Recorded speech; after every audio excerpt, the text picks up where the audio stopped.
Now actually in animal tissues, fine, so animal tissues जो है उसमें हमारे पास कितना टाइप ऑफ टिश्यूज है बताइए? So in animal Food. tissues we have basically 4 types of tissues. तो मैं एक्चुअली क्या कराता हूँ वो मैं लिख देता हूँ, बट दूसरे टीचर्स ने अलग कराया है इसलिए. First I start with muscle tissue. Okay, muscle tissue, then we go for nervous tissue, then we go for connective tissue, and lastly we go for epithelial tissue. तो ये मेरा प्लान ऑफ एक्शन है, but since तुम लोग को तो दूसरे का प्लान चाहिए इसलिए ये प्लान कैंसिल. तो मैं आपको दूसरे के अनुसार करा दूंगा, ठीक है? तो इसीलिए अब ये जो एनिमल टिश्यू टॉपिक है इसमें जो neural tissue, muscular, nervous, connective and क्या आपका एपिथेलियल ना. इसमें पहला जो पॉइंट है वो है ऑरिजिन, ठीक है? तो अगर हम लोग डिस्कस करेंगे ऑरिजिन और ऑरिजिन, तो अगर हम ऑरिजिन डिस्कस करेंगे, ओके, ऑरिजिन अगर हम लोग डिस्कस करेंगे तो मसल टिश्यू जो है वो क्या होता है? मसल टिश्यू मेसोडर्मल होता है, ठीक है? वो मेसोडर्मल होगा. नर्वस टिश्यू एक्टोडर्मल होता है, okay, so this is ectodermal, and connective tissue is again mesodermal, ठीक है? and epithelial tissue जो है वो all three क्या all three germ लेयर से हो सकता है. तो ये हर तीनों लेयर का हो सकता है, all three क्या जर्म लेयर. इसमें तीनों का पॉसिबिलिटी है, माने वो मीजो भी हो सकता है, वो एक्टो भी हो सकता है, वो एंडो भी हो सकता है. ओके, तो वो हम लोग डिस्कस करेंगे विथ टाइम. तो इसीलिए okay, so muscle tissue is mesodermal, nervous tissue is ectodermal, connective tissue is mesodermal and epithelial tissue is all three. Okay, इसमें हमारा 3 लेयर बना देंगे. Just make it like this. So ये आपका तीनों लेयर ऑफ टिश्यू इसमें से आएगा.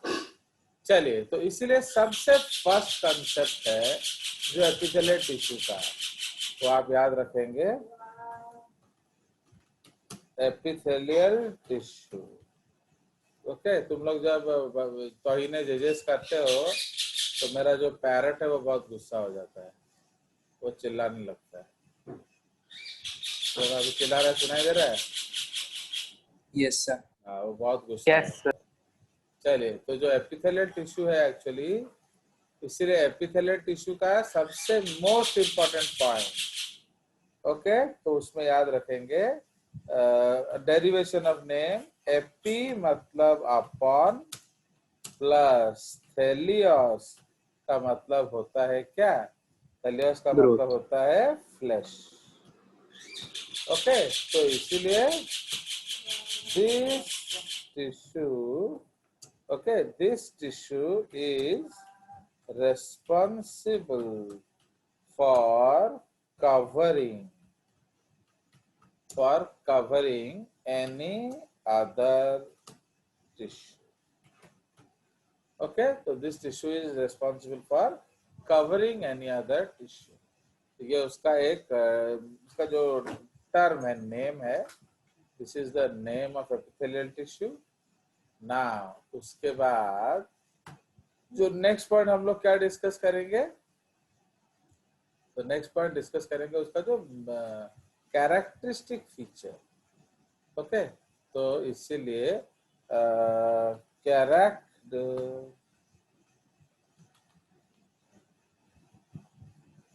characteristic feature. बस मैं तो फॉरेन ऑथर का बुक्स निकाला था आपको दिखाने के लिए, फिर आप लोगों ने मना कर दिया, और क्या क्या। तो कैरेक्टरिस्टिक फीचर क्या है? Presence of a non cellular basement membrane. समझ रहे हो? तो ये बहुत बहुत ज्यादा इंपॉर्टेंट पॉइंट है, presence of a non cellular basement membrane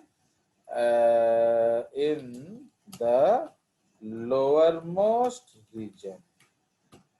okay, या उसको हम लोग बेसल रीजन बोलते हैं।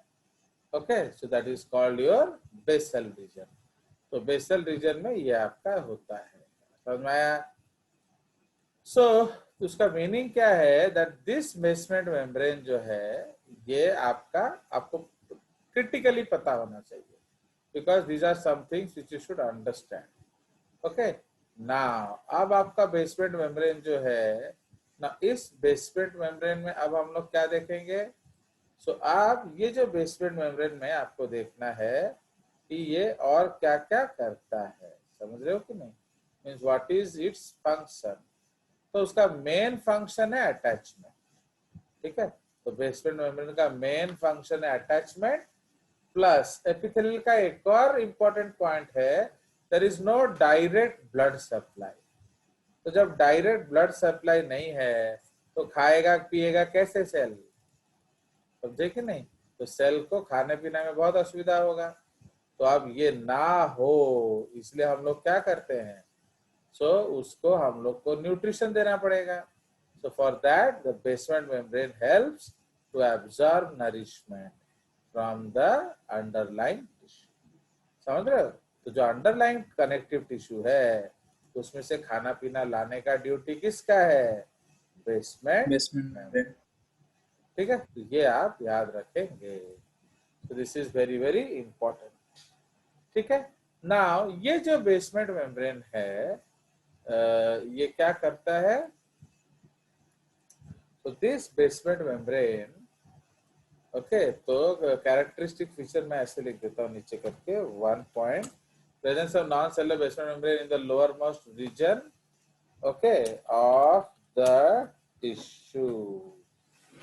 It helps to attach the epithelium. Okay, it helps to attach the epithelium to the underlying connective tissue. ठीक है? तो connective tissue, now it is made up of 2 layers. तो ये 2 लेयर से बना है। A point, the upper thinner layer is called basal lamina, अच्छी, made up of glycoproteins and mucopolysaccharides secreted by epithelial cells. ठीक है? And second is lower thick fibrous layer called reticular lamina. Okay, basal lamina and reticular lamina, made up of reticular fibers and collagen fibers, which are the part of underlying connective tissue. ये second most important point है, direct blood vessels. Okay, direct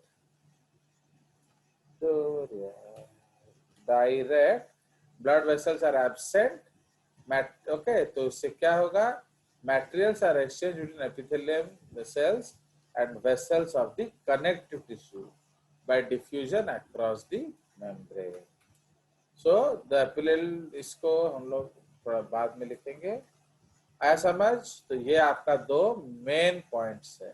तो यहाँ मैं लगा दूंगा आपका क्या? Heart points. So heart point number 1 and heart point number 2। सो ये 2 चीज आपको क्रिटिकली पता होना चाहिए कि जो एपिथेलियल टिश्यू है उसमें एक तो बेसमेंट मेम्ब्रेन कंपलसरी है, एंड पॉइंट नंबर 2 जो ब्लड वेसल्स है वो नहीं होता है। Okay, so they are dependent for nutrition. Naveen Jain अंदर था या बाहर?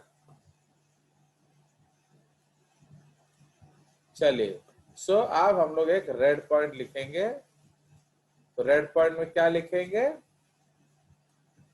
ये नोट्स है। तो always remember notes are JJ special. So note number 1 क्या है? That epithelia without basement membrane कौन सा है बोलिए? उसको हम लोग ट्रांजिशनल एपिथेलियम बोलते हैं या यूरोथेलियम बोलते हैं। Found in what? Excretory system. Okay, excretory system. जैसे आपका यूरिनरी ब्लैडर हो गया, आपका यूरेथ्रा हो गया, तो ये सब में क्या है आपका? ये सब में आपका जो बेसमेंट मेम्ब्रेन नहीं होता है। तो इसीलिए ये क्या होता है? It can stretch. ओके, अगर एपिथेलियम है तो ये स्ट्रेच नहीं करना चाहिए ना, तो ये स्ट्रेच कैसे कर पाता है? क्योंकि उसमें ट्रांजिशनल एपिथेलियम होता है। मोर डिटेल जब हम डिस्कस करेंगे। उसके बाद एक और इम्पोर्टेंट पॉइंट है, epithelia with direct blood supply. तो इसका आंसर क्या है? Stria. Okay, stria vascularis in the ear. तो स्ट्राया वैस्कुलरिस जो है कान में एक स्ट्रक्चर होता है, उसमें आपका एपिथेलियम में क्या होता है? ब्लड सप्लाई डायरेक्टली होता है। क्लियर? सो ये आपका डिटेल्स है अबाउट एपिथेलियम। चलिए, सो नेक्स्ट पॉइंट चला जाए। जो पूछना है आप बीच बीच में पूछ सकते हो, आपको you don't need to remain silent. ठीक है, Yes, sir. चलिए, तो अब हम लोग इसका क्लासिफिकेशन करेंगे।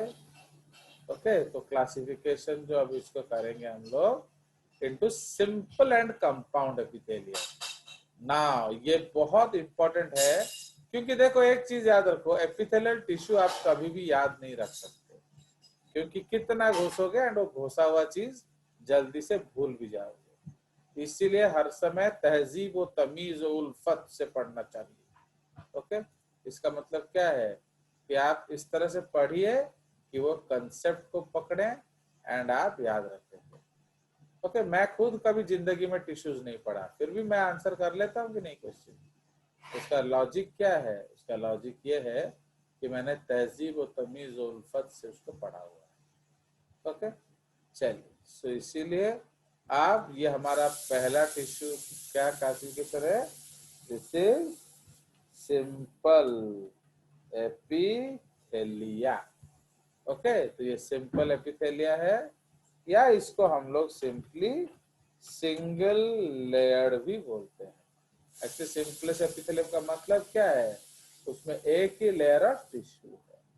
ठीक है, एंड ये जो है ये है कंपाउंड एपिथेलिया, या इसमें क्या होगा? Multilayered tissue, compound epithelia.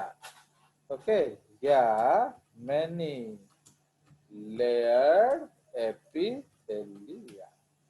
Okay, many layered epithelia. Clear? तो अब हम लोग सिंपल के बारे में बोलेंगे। सो पहला पॉइंट सिंपल के बारे में, this in this epithelia there is only a single layer of cells on the basement membrane. Okay, there's a single layer of cells on the basement membrane. Now, the nature of the epithelia is decided. Okay, the nature of epithelia is decided by the nature of cells making the epithelia. ठीक है, तो आपका nature of epithelium decided by the nature of cells making the epithelium. तो जो आपका ये epithelium बना रहा है वो उसका नेचर है। नाउ इफ इसको थोड़ा रेड पॉइंट में करेंगे हम लोग,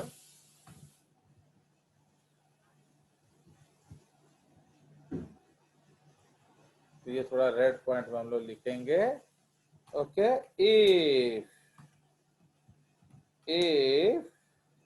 it has cilia in its apical side, apical side का मतलब क्या है? apex वाला side। Okay, if it has cilia in its apical side या free side। ओके, उसको हम लोग फ्री साइड भी बोलते हैं। ओके, एपिकल साइड या फ्री साइड आ जाएगा सर। एपिकल साइड और फ्री साइड, तो इसको हम क्या बोलेंगे? सिलिएटेड, है कि नहीं? तो Yes, इसको हम लोग कहेंगे सिलिएटेड एपिथेलियम। भले भले इसको करेंगे कॉपी एंड करेंगे paste. So if it has cilia on its apical side, उसको हम सिलेटेड कहेंगे। If it has microvilli, okay, microvilli in its apical or free side, इसको हम लोग क्या कहेंगे? Brush border epithelium. ठीक है। नाउ तो हर एपिथेलियम का एक पर्टिकुलर फंक्शन होता है। तो आपका सिलेटेड एपिथेलियम का फंक्शन क्या है? फंक्शन तो क्या है?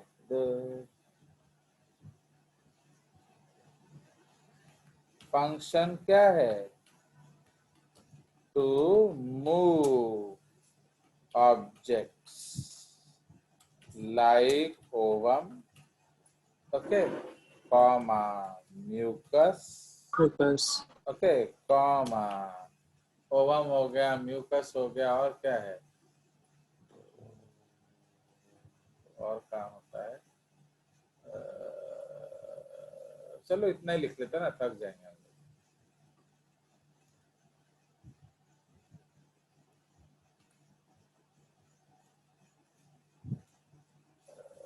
लोग। लाइन यूज हो गया।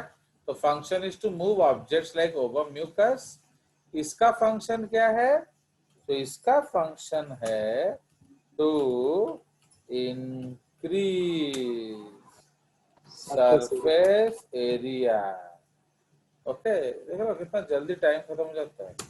To increase surface area for absorption. ठीक है। So to increase surface area for absorption.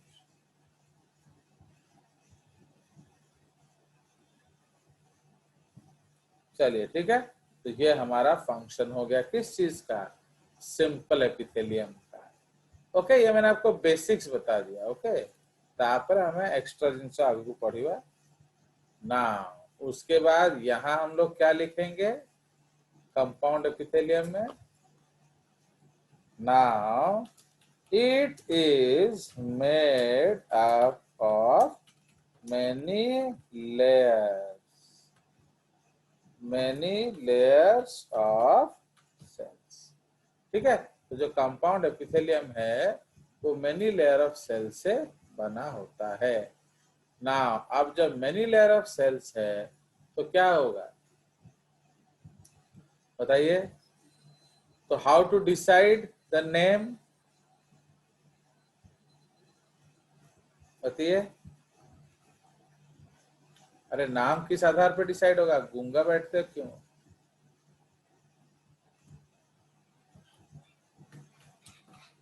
So only the cells of the deepest layer, या उसको हम लोग बेसल लेयर भी बोलते हैं। Okay, rest on the basement membrane. And इस बेसमेंट मेम्ब्रेन को हम लोग क्या कहते हैं? Stratum germinativum. या स्ट्रैटम स्ट्रैटम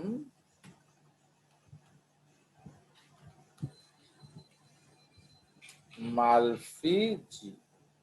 ठीक है, तो ये उसका नाम है ना। उसके बाद being multi layered, compound epithelium have a little role in secretion absorption, but they provide protection to underlying tissue against all injuries। ठीक है, फिर ये नवीन जन आ गया, हो गया। तो इसीलिए ये आपका कंसेप्ट है। तो इसलिए जेहेतु इतने more than one cell layer है, तो उसका फंक्शन क्या है, वो क्या है बोलो, वो अदर देन एब्जॉर्प्शन सिक्रीशन है। ये प्रोटेक्शन हो सकता है, ओके, इस तरह से ना। अगर ये मेनी लेयर्ड टिश्यू है, तो इसका जो अलग अलग लेयर्स कौन सा होगा, बोलिए। तो सबसे नीचे कौन सा लेयर होगा, बताइए। बेसल लेयर में कौन सा सेल्स बेसल होगा, बेसमेंट। माने कौन सा लेयर होगा, किस तरह का लेयर होगा बेसल लेयर में। तो तुम लोग पढ़ के क्यों नहीं आते हो यार क्लास, मेरे को तो बड़ा गुस्सा आ रहा है। मैं आपको सर बार बार फाइब्रस। वो बकवास मत किया करो मेरे क्लास में, ओके। मेरे को महा नफरत है बकवास। I don't like stories and बकवास। तो जो इसको हम लोग अलग कलर से लिख देते हैं ना,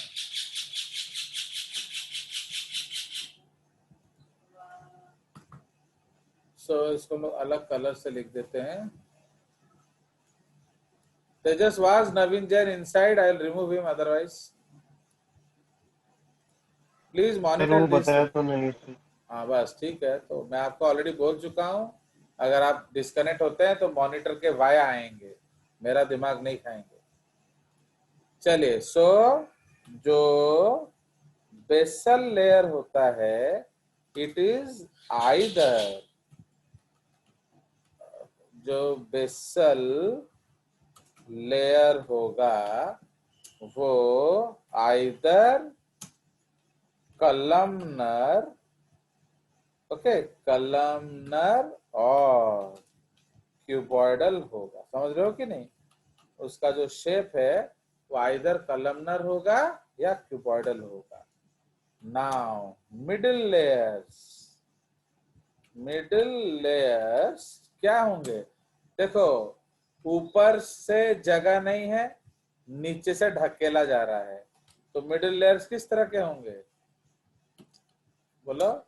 सो middle layers are polygonal, okay. तो मिडिल लेयर्स जो हैं, they are made of polygonal cells। ठीक है, तो they are made up of polygonal cells। तापरे जो टॉप लेयर स्क्वेमस। हाँ, top layer squamous. Is not clear. तो जो सुपरफिशियल लेयर्स है, superficial squamous sir. Layer, shut up, decides the name of the stratified या कंपाउंड एपिथेलिया। तो समझ में, तो इसीलिए नाम ऑफ द एपिथेलियम कौन डिसाइड करेगा, ओके, स्ट्रेटिफाइड या compound, who will decide the superficial layers. आ समझ, तो ये Yes, हमारा sir. Special Yes, sir. Part है। नाउ तो अब कंपाउंड एपिथेलियम में भी स्ट्रेटिफाइड, इसमें क्या है, basement membrane present, comma basement membrane present, बस इसको और ज्यादा फैलाएंगे नहीं इधर। और ट्रांजिशनल, ट्रांजिशनल में क्या लिखेंगे, इसमें बेसमेंट मेम्ब्रेन्स एब्सेंट। ठीक है, तो absent, so the tissue can stretch। समझ रहे हो, तो so the tissue can stretch। तो ये आपका हो गया क्या, So this is with respect to the basic difference of the tissue. Okay, तो ये आपका हो गया। अब हम लोग एग्जाम्पल्स डायरेक्टली मैं आपको एक पेज से करा दूंगा। तो that page is from one of the best books in tissues in the whole world. मुझे नहीं कराना चाहिए जस्ट बिकॉज आप लोग बदतमीजी कर रहे हैं, बट फिर भी जो कुछ कुछ बच्चे हैं जैसे सृजल हो गए, पायल हो गए, उनके चक्कर में मैं करा देता हूँ। चलिए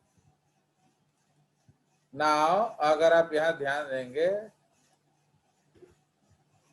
चलो चलो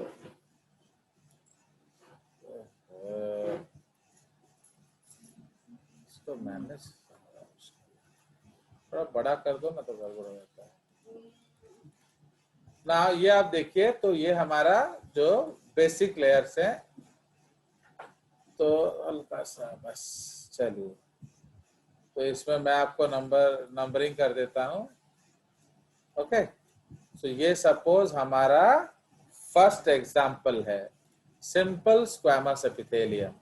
इसका मतलब क्या है, जो ऊपर वाला लेयर है वो स्क्वैमस है। स्क्वैमस का मतलब क्या होता है, फ्लैट सेल्स with क्या irregular boundary. central nucleus, no, full stop, boundary may be normal और wavy, ठीक है, वो मे बी नॉर्मल या वेवी, नॉर्मल भी हो सकता है।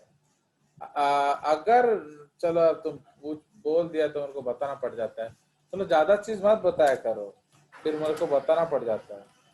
If wavy the epithelia is known as tessellated epithelium, क्योंकि ना ज्यादा बोलना अच्छा नहीं है ना, इसलिए तुम लोग ज्यादा बोलोगे तो फिर मुझे पढ़ाना पड़ जाता है, तो वो आप मत क्या करो। ओके, चलिए वो आप लिंक में पढ़ लेना, वो सब चीज आ गया।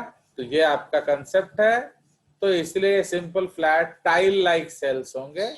ओके, इसलिए since they look like tile, इसको पेवमेंट एपिथेलियम भी बोला जाता है। ओके, पेवमेंट एपिथेलियम, जैसे आपका टाइल्स बिछाया हो किसी ने, अंडरस्टूड। तो अब इसका लोकेशन क्या क्या है, एंडोथेलियम, ये सब इंपॉर्टेंट लोकेशंस है। एंडोथेलियम ब्लड वेसल्स का, ये एंडोडर्म का है। मेसोथेलियम कनेक्टिव टिश्यू का, ये मेसोडर्म का है। ओके,